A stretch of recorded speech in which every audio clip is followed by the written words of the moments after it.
భారతదేశంలో ఆదివాసీలకి స్వాతంత్ర్యం వచ్చిన దగ్గర నుంచి అడుగడుగున అన్యాయమే జరుగుతుంది.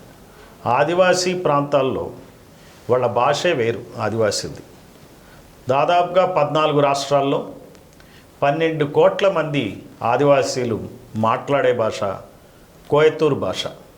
ఆ భాషకి ఇంతవరకు రాజ్యాంగంలో గుర్తింపే లభించాలి. భారత ప్రభుత్వం పట్టించుకోలే కోయతూరు భాషని. అదే కాదు, ఈ కోయతూరు భాష మాట్లాడే ఆదివాసీలకు ఉన్న మతం మనం అనుకున్న మతాలు కావు. హిందూ మతం కాదు, మరి వారి మతం వారిదే. ఆదివాసీల మతాలు ఈ ఉన్న మతాలకు భిన్నంగా ఉంది. అందుకని చెప్పి కులగణన చేసేటప్పుడు హిందువులుగా గుర్తించేటువంటి కార్యక్రమం చేస్తూ ఉన్నాయి. సో ఆదివాసీ ప్రజల డిమాండ్ ఏంటంటే ఈ రోజున ప్రత్యేకమైన రిలీజియన్ కోడ్ ఆదివాసీ మతానికి ఇవ్వాలని చెప్పి కోరుతున్నారు. అంటే మతపరంగా, భాషపరంగా, సంస్కృతికి పరంగా కూడా ఆదివాసీలు భిన్నమైన వాడు. ఆదివాసీలు తరతరాలుగా వందల ఏళ్ల నుంచి ఈ దండకారణ్యం ప్రాంతాల్లో 14 రాష్ట్రాల్లో వ్యాపించున్నారు. శాంతి కాముకులు, రేపటి గురించి ఆలోచన లేకుండా జీవితాన్ని సాగిస్తూ ఉన్నారు. ఈ భారతదేశ ప్రభుత్వంలో మరి ఏనాడు కూడా ఏ రకమైనటువంటి శాంతి భద్రతల సమస్య కానీ, మరి భారతదేశానికి ఈ రాజ్యాంగం వచ్చిన ఎస్టీ రిజర్వేషన్స్ ఉన్నప్పటికీ కూడా వాళ్ళ ఏరియాస్ ఎంతో వెనకబడి ఉన్నాయి. దానికి సంబంధించి మరి మన ఎక్స్ఎమ్మెల్యే చందా లింగయ్య దొరగారు నేతృత్వంలో జరుగుతుంది. అదే కాకుండా ఆయన గతంలో ఖమ్మం జిల్లా జడ్పీ చైర్మన్గా చేశారు. మరి ఆదివాసీలకు ప్రత్యేక రాష్ట్రం కావాలని చెప్పి ఆయన పోరాటం చేశాడు. కొన్ని కారణాల వలన ఆ పోరాటం ముందుకెళ్ళలేదు. ఏదేమైనా ఒకవేళ ఆదివాసీలకు సొంత రాష్ట్రం కనుక ఏర్పాటై ఉంటే ఈ వాళ్ళ పాలన వాళ్ళే చేసుకునేవాళ్ళు. వాళ్ళ చీఫ్ మినిస్టర్ ఆధ్వర్యంలో ఆ ప్రాంతాల్లో వాళ్ళ ప్రజల బాగోగులు చూసుకునటానికి వాళ్ళకి అవకాశం ఉండేది. అయితే ఇప్పుడు ఏమాత్రం అవకాశం లేని పరిస్థితులు ఉన్నాయి. కాబట్టి జాతీయ చైర్మన్గా మనకి చందా లింగయ్య దొర గారు, అట్లానే ఆంధ్రప్రదేశ్లో మాజీ ఎమ్మెల్యే లకే రాజారావు గారి ఆధ్వర్యంలో, అలానే ఇంకో ఎక్స్ఎమ్మెల్యే లక్ష్మణరావు గారి ఆధ్వర్యంలో, ఇంకా ఇతర నాయకుల ఆధ్వర్యంలో ఈ కార్యక్రమం సాగుతూ ఉంది. ఈ సమన్వయ సంఘానికి అడ్వైజర్లుగా మరి doctor PV Ramesh retired chief secretary వ్యవహరిస్తున్నారు.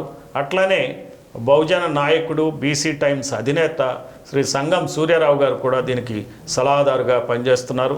మరి ఈ సంఘం ఈ నెలలోనే 13వ తారీఖు నాడు సుందరయ్య విజ్ఞాన కేంద్రంలో మేధావులతో, ప్రొఫెసర్లతో, విద్యార్థి నాయకులతో, మరి ఉద్యోగస్తులతో, రిటైర్డ్ ఉద్యోగస్తులతో, వివిధ సంఘాలతో కలిసి మరి ఈ సమస్యల మీద చర్చించడం జరుగుతుంది. అందుకని చెప్పి ఈ ఆదివాసీ ప్రజలందరూ కూడా మరి 13 నాడు ఉదయం 10 గంటల నుంచి సాయంత్రం 5 గంటల వరకు జరిగేటువంటి ఈ కార్యక్రమానికి రావాలి. జస్టిస్ చంద్రకుమార్ గారు కూడా వస్తున్నారు. ప్రొఫెసర్ కాసిం గారిని కూడా ఇన్వైట్ చేయడం జరిగింది. ఇంకా ఎంతోమంది మేధావులు ఈ సభలో పాల్గొనేటువంటి అవకాశం ఉంది. ఈ సందర్భంగా మనం ఒకసారి మన జాతీయ చైర్మన్, ఆదివాసీ రాజ్యాంగ హక్కుల పరిరక్షణ, సంస్కృతి పరిరక్షణ సమన్వయ సమితి చైర్మన్ చందా లింగయ్య దొర గారి మాటల్లో ఈ సమస్యల గురించి విందాం. నమస్కారం అందరికీ. మా ఆదివాసులు పడుతున్న బాధలు, అనేక సమస్యల పరిష్కారం లేక స్వతంత్రం వచ్చి నుంచి ఇప్పటి వరకు కనీసం ఆదివాసీ తెగ నుండి ఒక్క ఐఏఎస్ ఆఫీసర్, ఐపీఎస్ ఆఫీసర్ కాని స్థితిలో ఆదివాసులు ఉన్నారు. భారత రాజ్యాంగం కల్పించినటువంటి 5వ షెడ్యూల్ అమల్లో లేదు. రోజు రోజుకి దిగజారిపోతుంది. దాన్ని పట్టించుకునే వాళ్ళు లేరు, పరిపాలించే వాళ్ళు లేరు. ఈ క్రమంలో గత డిసెంబర్, నవంబర్ నెలలో 2025లో దేశవ్యాప్తంగా ఆదివాసులు ఏకం కావాలా, వాళ్ళ రాజ్యాంగ హక్కులు రక్షించుకోవాల్సిన అవసరం ఏర్పడ్డదనే ఉద్దేశంతో విశాఖపట్నంలో ఆదివాసుల మేధావులు, ప్రొఫెసర్సు, ఆదివాసీ సంఘాలు తదితర పెద్దలతో 2 రోజులు సెమినార్ చేసి డిస్కస్ చేసి ఒక నిర్ణయానికి రావడం జరిగింది. ఆ నిర్ణయం ఏంటంటే భారతదేశంలో ఉన్నటువంటి 5th షెడ్యూల్ 6th షెడ్యూల్ రాష్ట్రాలంతా కూడా ఏకం కావాల్సిన అవసరం ఉంది.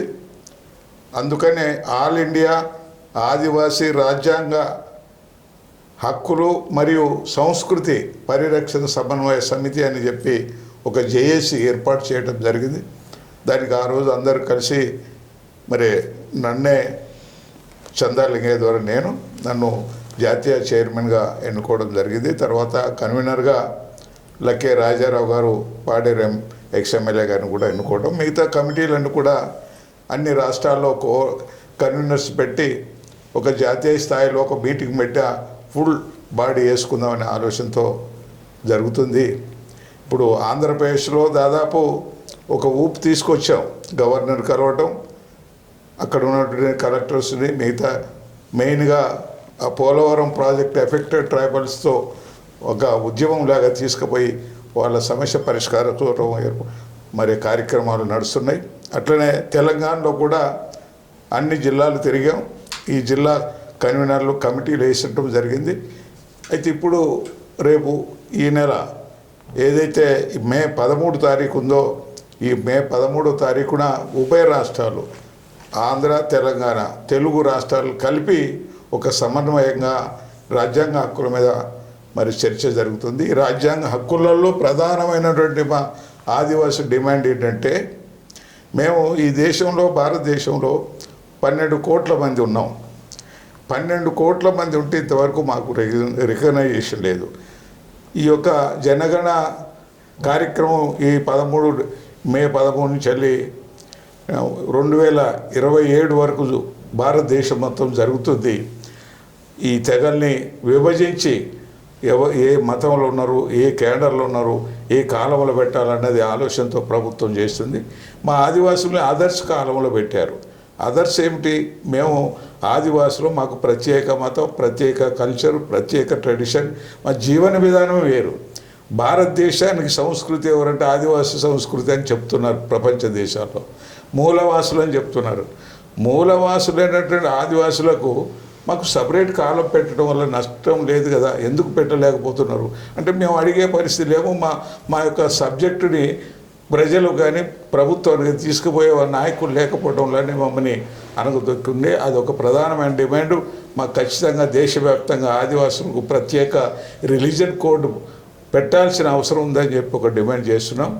రెండో డిమాండ్ ఏంటంటే, మాకు సపరేటు లాంగ్వేజ్ ఉంది, కోయితూరు భాష. ఇది 14 రాష్ట్రాల్లో కనెక్షన్ ఉంది, మేము మాట్లాడుతున్నాం. మాది ఒక పురాతనమైనటువంటి చరిత్ర ఉన్నటువంటి ఆదివాసీ సంస్కృతి. ఇటువంటి భాషని ఒక ప్రత్యేక గుర్తింపు లేదు ప్రభుత్వం. అది 8th షెడ్యూల్లో పెట్టి రికగ్నైజ్ చేసి మనం గుర్తించాలని చెప్పి ఇది చేస్తున్నాం. మా సంస్కృతి సంప్రదాయాలు దెబ్బతీయకుండా మరి ఈ గుర్తింపు చేయకపోతే మాకు ద్రోహం చేసినట్టే, మా జాతి మనోభావాలు దెబ్బతిన్నట్టే. కాబట్టి ఖచ్చితంగా ఈ 2 పాయింట్స్, ఒకటి మతం, రెండోది లాంగ్వేజ్, ఈ 2 కూడా మా యొక్క డిమాండ్స్ ఉంది. దాంతోపాటు ఇంకొక డిమాండ్ ఏంటంటే, మా ఊళ్ళో మా రాజ్యం. ఇది మా ఊళ్ళో మా రాజ్యం అనేది ఇప్పటి నుంచి వచ్చింది కాదు. ఇప్పటి కూడా మా గిరిజన ప్రాంతాల్లో మా ఊళ్ళో మా రాజ్యమే నడుస్తుంది, అఫీషియల్ కాదు, అన్అఫీషియల్గా. ఎందుకంటే మా ప్రతి గ్రామంలో ఒక దొర, పటేలు, పూజారి, తలపతి, వడ్డే ఒక 5 మెంబర్స్ ఉంటారు. వాళ్ళు చెప్పిందే నడుస్తుంది. అక్కడ ప్రభుత్వం చెప్తే నడవదా మా గ్రామంలో. ఇప్పటి కూడా మాకు స్వయం పరిపాలన అది ఒక విధంగా చెప్పాలంటే. ఆ విధానాన్ని వీళ్ళు పీసా చట్టం పెట్టి ప్రభుత్వం ఇగో మీరు గ్రామ సభ తీర్మానం చేస్తే అదే లోకసభ తీర్మానం చేసినట్టు చెప్పి ఒక చట్టాన్ని పెట్టారు. ఆ చట్టం నిర్విరామం, అసలు ఎవరికి తెలియదు ఆ చట్టం. అందుకని ఆ చట్టం అమలు చేయాలి. అది అమలు చేస్తే ఆదివాసికి ఒక స్వయం ప్రతిపత్తి వచ్చేటువంటి అవకాశం ఉంది. దాని మీద కూడా మేము పోరాటం చేస్తున్నాం. అంతేకాదు ఈ మధ్యలో మరి నరేంద్ర మోడీ గారు ఏమన్నారంటే, అసెంబ్లీ పార్లమెంట్లను కూడా 50% మేము పెంచుతాం అంటున్నారు. 50% పెంచితే ఎవరికి పెరుగుతుంది? పాపులేషన్ ఎక్కడ ఉంటే అక్కడ పెరుగుతాయి. అంటే హైదరాబాద్ చుట్టూ వరంగల్ చుట్టూ ఇక్కడెక్కడో పెరుగుతాయి తప్ప మా ఆదివాసీ ప్రాంతానికి పెరిగే అవకాశం లేదు. అందుకని మా డిమాండ్ ఏంటంటే ఆదివాసీ ప్రాంతం ఎమ్మెల్యే ఉన్నాడు ఇప్పుడు మా దగ్గర 200-300 కిలోమీటర్ డిస్టెన్స్లో ఉంటుంది ఆ ఎమ్మెల్యే. ఎంపీ ఉన్నారు మాకు, అది మహబూబాదు, అది 4 జిల్లాలు 5 జిల్లాలు కలిసి ఉంది. ఆ ఎంపీ ఎక్కడ ఉండే కూడా తెలియదు. అట్లనే అక్కడ అరకు ఉంది, ఇక భద్రాచలం నుంచి వెళ్ళి శ్రీకాకుళం దాకా ఉంది. ఇట్లా ట్రైబల్ ఏరియా పాపులేషన్ తక్కువ ఉంటుంది, ఏరియా చాలా డిస్టెన్స్ ఉంటుంది. లోయలు, గుట్టలు, కొండలు, అడవులు, అసలు ఒకదానికో సంబంధం లేదు. అందుకని అట్లా పాపులేషన్ లేకుండా వెనకబడ్డ ప్రాంతం, ఏజెన్సీ ప్రాంతం. రెండోది ప్రజలకు అందుబాటు లేని పరిస్థితులు ఉన్నటువంటి ప్రాంతం, అభివృద్ధి కాలేదు. కాబట్టి దాన్ని చిన్నగా అసెంబ్లీలు, పార్లమెంటు 100% పెంచాలి మా దగ్గర. మినిమం ఒక అసెంబ్లీ 2 అసెంబ్లీ చేసినా కూడా నష్టం లేదు. అందుకని ఈ డిమాండ్ కూడా రేపు 13వ తారీఖు జరిగేటువంటి ఈ యొక్క సెమినార్లో ఉభయ రాష్ట్రాల నుంచి కూడా మేము డిమాండ్ చేస్తున్నాం. ఈ యొక్క జియో 73 రావటానికి కారణం ఏంటంటే 1986లో 1986లో అప్పుడు ఎన్టీ రామారావు ప్రభుత్వం ఉండే. ఎన్టీ రామారావు ఏం చేసిందంటే, మరి ఆయనకు ఎవరు చెప్పిండ్రో, ఎందుకు చెప్పిండ్రో, ఎలా స్పందించాడో, ఆదివాసీ ప్రాంతంలో 170 చట్టాన్ని రద్దు చేశాడు. అసెంబ్లీలో తీర్మానం చేశాడు. అఖిల పక్షాలు ఇంక్లూడ్ అన్ని పార్టీలు, నక్సలైట్లు కూడా సంతకాలు పెట్టి ట్రైబల్ చట్టాన్ని రద్దు చేశారు. ఈ యొక్క చట్టం ఉద్దేశం ఏంటి? ఆదివాసీ భూములు అన్యాక్రాంతం కాకూడదు, వలసవాదులు వచ్చి వాళ్ళే భూములు లాక్కూడదు, వాళ్ళ ఆస్తి లాక్కూడదు అని ఒక నిబంధన పెట్టారు 70లో, అప్పుడు ఇందిరాగాంధీ టైంలో. అటువంటి చట్టాన్ని తీసేస్తే ఇంకా భూమి కాదు కదా, అసలు ఒంటి మీద గుడ్డ ఒక ఇది కూడా ఉండే పరిస్థితి లేదు. మళ్ళీ వెనకడ చెట్టు పుట్ట అమ్ముకొని అక్కడ అడవిలో జీవనం ఒక జంతువులాగా బతకాల్సింది తప్ప, కేవలం భూమి మీద ఆధారపడి బతికేటువంటి ఆదివాసులకు ఉన్న రక్షణ చట్టాలను తీసేద్దామంటే మరి ఎట్లా సాధ్యం? అది నేను ఆ రోజు ఒక ఎమ్మెల్యేగా, కాంగ్రెస్ ఎమ్మెల్యేగా నేను అసెంబ్లీలో ఒక్కనే ఉన్నా. ఖమ్మం జిల్లా అంతా కూడా అన్ని పార్టీలు వాళ్ళే. తెలుగుదేశం హైమాలో ఎన్టీ రామారావు గవర్నమెంట్లో ఎవరు మిగలే ఒక 25 మందే కాంగ్రెస్ ఎమ్మెల్యేలు ఉన్నారు, దాంట్లో నేను ఒకని. కాబట్టి ఆ చట్టం పెట్టినప్పుడు ఇందిరాగాంధీ టైంలో నేను కూడా ఒక స్టూడెంట్గా ఉస్మానియా యూనివర్సిటీలో మరి ఆ యొక్క ఉద్యమాన్ని చూసిన వ్యక్తిని. కాబట్టి ఆ చట్టం కాపాడడం కోసం అనేక నేను ఎంత గోల చేసినా కూడా మెజారిటీ ఆఫ్ ది పీపుల్ అన్నారు. మెజారిటీ అంటే 279 సీట్లలో నేను ఒకరిని కోన్కిస్క చేతులు ఎత్తారు, స్క్రాప్ చేశారు చట్టాన్ని. దాని మీద ఆటోమేటిక్గా మా ట్రైబల్ ఎమ్మెల్యేలకు కౌన్సిల్ ఉంటుంది, advisory council, tribal advisory TSC అని. దాంట్లో పెడితే కూడా మా ట్రైబల్ ఎమ్మెల్యే అంతా కూడా మెజారిటీ మెంబర్స్ వాళ్ళు కూడా సంతకం పెట్టి చట్టం తీసేయాలన్నారు. ఒక జాతిలో పుట్టి, ట్రైబల్ కమ్యూనిటీలో పుట్టి వాళ్ళకున్న రక్షణ చట్టాన్ని తీసేయటాన్ని కూడా ఎమ్మెల్యేలు సాహసించారంటే ఎంత దుర్మార్గులో, జాతికి ఎంత ద్రోహులో ఆలోచించలే. నేను వాళ్ళందరూ బాగా తిట్టి బయటకు వచ్చేసి నేను ఏం చేయాలో అర్థం కాక ఒక్కరోజు ఒక 1 వీక్ తర్వాత డైరెక్ట్గా గవర్నర్ దగ్గర పోవడం జరిగింది. గవర్నర్కి అపాయింట్మెంట్ తీసుకొని పోతే కూర్చోబెట్టి ఆమె లేడీ ఉండే, కుముద్బిన్ జోషి అని, ఇందిరాగాంధీ మంచి రైట్ హ్యాండ్ ఆ రోజుల్లో. ఆమెకు చెప్తే ఒకటే చెప్పింది ఆమె, mister Lingaiah, it is not possible because the assembly has passed the resolution, your advisory council has approved and send the proposal, this with me, we can't do it అన్నది. నేను ఏం చేయాలో అర్థం కాక నిజంగా నా యొక్క ఆలోచన, నా విధానం, నేను జాతి కోసం ఒక ప్రజాప్రతినిధిగా నేనేం చేయలేకపోయిన ఒక ఆలోచనతో నేను ఇమ్మీడియట్గా ఒక వైట్ పేపర్ మీద I will resign my MLA, jumped in to jungle with weapon, shoot the buggers అని చెప్పా. మా ఎమ్మెల్యేలు అది కాల్ చేస్తాను చెప్పి ఆ టెన్షన్గా ఆమె లేచి వచ్చి నన్ను పట్టుకొని మంచిది దాపించి, నువ్వు కుర్రోడి, అప్పుడు మా యంగ్ ఉన్నాను, ఇప్పుడైనా ముసలోడు 80 ఏళ్ళు, ఆ రోజు మంచి ఇది ఉన్నాను 30 ఏళ్ళు. అప్పుడు కూర్చోబెట్టి ఆమె నా బాధకు తట్టుకోలేకపోయి రాజీవ్ గాంధీ దేశంలో ప్రధానమంత్రి, ఆయనతో మాట్లాడాను. Sir, this is the situation, is man is only the fighting to protect the tribal act అని చెప్తే ఆయన చెప్పాడు, you keep it some time, you don't touch that file అని చెప్పి ఆయన ఏం చెప్పాడో. అంటే ఒక 6 నెలలు ఆఫ్ చేసేదాకా వాళ్ళకి పవర్ ఉంటుంది, లేదంటే రివ్యూ చేయొచ్చు, రిటర్న్ చేయొచ్చు. మళ్ళీ కమిషన్ వేసి అనేక రకాల పవర్లు ఉన్నాయి కానీ వాళ్ళు ఉపయోగించుకోరు. అప్పుడు ఆమె వచ్చి భుజం ఇచ్చేసి Lingaiah I will with you go head అని ఆమె మాట తీసుకొని నేను బయటికి వెళ్ళిపోయి 1,00,000 మంది ఆదివాసులను తీసుకొచ్చి అసెంబ్లీ ముట్టడించు. ఆ రోజులో 1,00,000 మంది ఆదిలాబాద్ టు శ్రీకాకుళం నేనే స్వయంగా ప్రతి ఐటీటీలో మీటింగ్ పెట్టుకొని మూవ్మెంట్ చేస్తే ఎన్టీ రామారావు గారు ఇమ్మీడియట్గా పిలిపించి, మా ట్రైబల్ మంత్రి ఆయన కూడా రామారావే, ఆయనతో పిలిపించి నువ్వు ఎందుకు ఆదివాసులు రెచ్చగొడుతున్నావు, దేనికి ఈ విధానం, నేను ఒక ఆదివాసి అభిమాన్ని, మీకోసం ఏదైనా చేస్తా, అల్లూరి సీతారామరాజు వేషం కూడా వేసినా మీకోసం అంటే ఈ వేషాలు మాయలు మాకు అవసరం లేదు, మా చట్టం ముట్టుకున్నాం కానీ నువ్వు మాకు ఎట్లా అభిమానం అవుతావు, దాన్ని మరి నువ్వు మీటింగ్ పెట్టు, మళ్ళీ ట్రైబల్ అడ్వైజర్లో డెసిషన్ చెప్పమంటే పాపం ఆయన ఇంట్రెస్ట్గా మీటింగ్ పెట్టాడు. మళ్ళీ ట్రైబల్ అంతా కూర్చోబెట్టి అప్పుడు చెప్పాను, first withdraw your proposals from assembly, okay is agreed. Second, all tribal ఏరియాలో 100% ట్రైబల్స్కి 7th పాస్ 10th ఫెయిల్ వాళ్ళకి ఉపాధ్యాయులతో సహా ఇవ్వాలని చెప్పాను. ఉద్యోగాలు ఎంప్లాయ్మెంట్, నర్సులు, కానిస్టేబుల్, అటెండర్స్, వాచ్మెన్స్ ఏది ఉన్నా సరే స్థానికులకే ఇవ్వాలి తప్ప బయట వాళ్ళకి లేదని చెప్తే ఒప్పుకున్నాడు కానీ డబ్బు లేదన్నాడు. డబ్బుతో మీరు ఒప్పుకుంటే నేను సెంట్రల్ ప్రభుత్వం నుంచి వెళ్ళి ఐటీడీఏలు ఆర్ దేర్, ట్రైబల్ ఏరియాలో ఒక్కొక్క జిల్లాకు ఒక ఐటీడీఏ ఉంటుంది. ట్రైబల్ కోసం పెట్టారు ఆనాడు 74 ఇందిరాగాంధీ గారు పెట్టారు ఎమర్జెన్సీలో, డిఆర్డిఏసి అన్ని సంస్థలు. వాళ్ళు డబ్బు ఇస్తారు సార్ అంటే అని ఒప్పుకున్నాడు, రికమెండ్ చేశారు.